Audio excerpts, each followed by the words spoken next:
Have you ever been told that you're too quiet? That you should speak up more, be louder, talk more? And maybe you started believing that being soft-spoken or quiet meant something was wrong with you, that you weren't enough, you were inadequate in some way, that you were shy or broken or not enough in some way. But what if that's not true at all? What if you're not actually shy? What if you're just carrying a story that someone else wrote about quietness? A story that makes you feel shame, not a story that's rooted in the truth. So in this video, I'm going to unpack the difference between being shy and simply being a quiet person, because one's not better than the other. Each have their own issues. And more importantly, I'm also going to share with you how you can reclaim your confidence and worthiness without trying to change who you are at your core. Hello and welcome back to the channel. My name is Gabby, and here at Be the Hero Academy, we're here to help you rewire your brain to be the hero of your story, not the victim. And so we focus on mindset shifts to empower you with the confidence, the worthiness, and the courage to make the changes in your life that you want to see so that you can live a life you're excited to wake up to. Today, I want to focus on, like I shared in the intro, about being a shy versus quiet person. I was laying in bed last night and I could not fall asleep. And this was just some micro aha moment I kind of was thinking about when I couldn't fall asleep in the middle of the night. And it was just this idea that I was thinking about who I have become and how confident I have become, and how so much of the confidence that I have created was not because of some delusional confidence that I created. It wasn't because I, have put on all the acts of confidence, like arrogance, talking a lot, kind of come across a little bit salesy. Though in micro moments, maybe I come across that way, although I doubt it. Most people wouldn't describe me that way. Most of my confidence that I have created now has come more from an acceptance that I am a quiet person. Most of my life, I was always told I was shy. And I was shy. From a young age, I was extremely scared of people. I was extremely quiet, but on a deeper level, I was terrified of rejection, terrified of judgment, terrified of abandonment. And that's what I really want to hone in on today. Because basically what happened is, as a kid, I was shy. It was rooted in a fear of judgment or a fear of rejection that evolved, and I was fearful of people. But it evolved, and essentially I started to no longer feel so fearful of people. However, I started to develop a story that made me feel ashamed of being a quiet person. And so that's what this video is about. Are you shy, or are you a quiet person who has developed a negative story about yourself? Both are equal. Both have the problems of their own, but they're different healing processes depending on who you are. That's why I wanted to bring it up, because if you are a shy person as an adult, you are someone who is still acting from a fear of social judgment. That's the real definition of being shy. I got so tired in my teenage years, and in my early 20s even. I got so sick of people telling me I was shy. I was like, stop saying I'm shy. I'm not shy, because I was not. Yes, in my early teen years, I was still shy, but there was a turning point that happened, and people still carried on this idea of who Gabby was, whether that was familial or with friends, and a lot of people who don't understand what it's like to really be a quiet or shy person, they throw around the word shy like it doesn't really mean much. But it's I had gotten to a point where I wasn't really shy. I eventually learned that I wasn't really scared of people. I wasn't really scared of being judged. I had worked on my core self-worth issues, and I was getting to a place where I had no longer necessarily lived in fear. However, once I had overcome that fear, I became more accepting of who I really was. That's because that's part of the self-worth journey. And I did recognize that I was just a quiet person. I didn't want to put on a persona of fakeness or being something that I wasn't. Yes, there are times that everyone wants to be loud in their own way, But it's different. Like, if you are a quiet person, there's a part of you that, like, doesn't feel the need to say every little thing that you're thinking. You don't feel the need to talk all the time. I mean, really, at the core, you're just an introvert. Like, you're an actual introvert where even though you have moments where you want to spend time talking, don't need to spend your entire day talking, nor do you need to spend the majority. If we were to call a ratio, you're 60% want to spend time in silence, that's fine. You're an introvert. I don't want to get into too much into distracting this point into being a personality type thing, right? It's not necessarily about that. The point is that if you are still a shy person, the diagnosis and response to healing that is different. Because if you're an adult who still goes out into the world, you actually could be loud and shy. That's the crazy part. You could be good at using your voice and yet still fear social judgment. I know, like, I have a lot of resemblances to my dad. And I think my dad is a perfect example of this with loving kindness. He is a quiet person, but he puts on the persona of being like a talkative person, especially in the public eye. But he, as an adult, is 100% still shy because he is afraid of being seen for who he is. He's afraid that for his authentic self will be judged, rejected, or abandoned. And so he because of that shyness, he actually puts on the persona of a non-shy person. And so the opposite end of that spectrum is that some of us who are showing up a little bit more quiet. Now, you can be quiet and shy or quiet and not shy. It's not a direct correlation. You can be quiet and not shy. You can be loud and shy. You can be all these different variations of these combinations. So it's not like a one size fits all. On one side, you're either this or that. I can tell you, I used to be shy and quiet. And I grew through my fears, and I did lots of bold and courageous things in my life. I built my intrinsic sense of self-worth by reflecting on my values. I have an entire values masterclass that you can check out if you want to discover how you can start to build intrinsic sense of self-worth by redefining your values. Check it out in the link in the description down below. I developed and grew through my fear to not just be quiet and shy. I was just quiet and not shy anymore.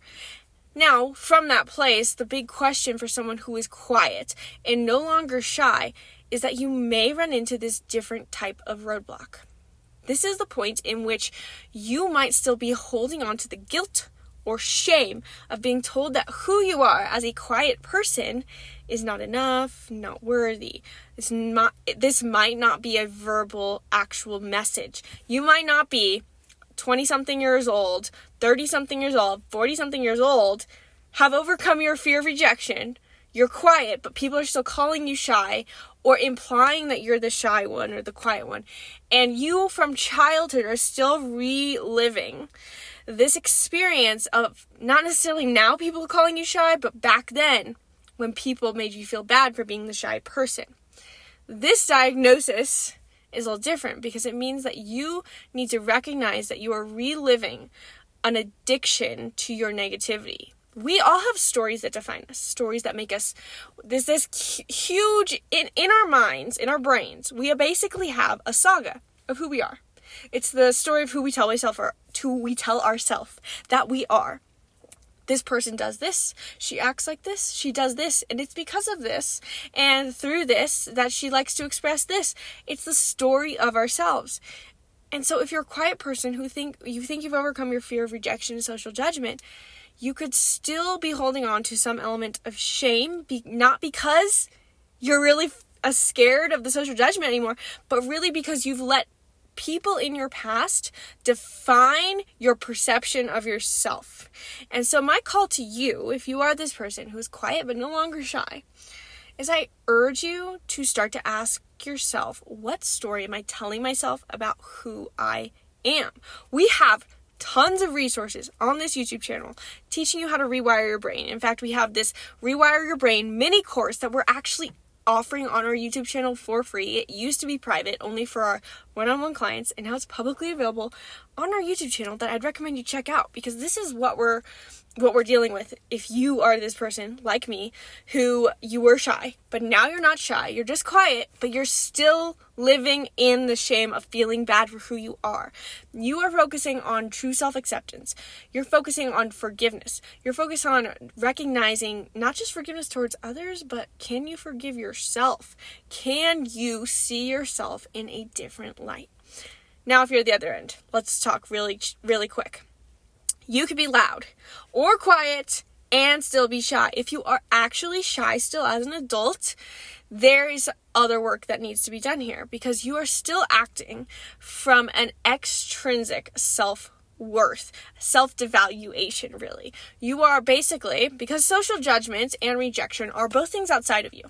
You can't reject yourself. I mean, you can reject yourself, but socially, you can't reject yourself. If you are worried about being rejected by a social group, you walk in and, like, it's awkward, and then, like, oh my God, what if they, like, you know, like, I walk in trying to make a comment and they don't, like, smoothly fit into the conversation. That's, like, one example. Or, like, you know, what if, like, I'm standing in a circle and I have nothing to say? What if I'm having a conversation with someone and I don't know what to say?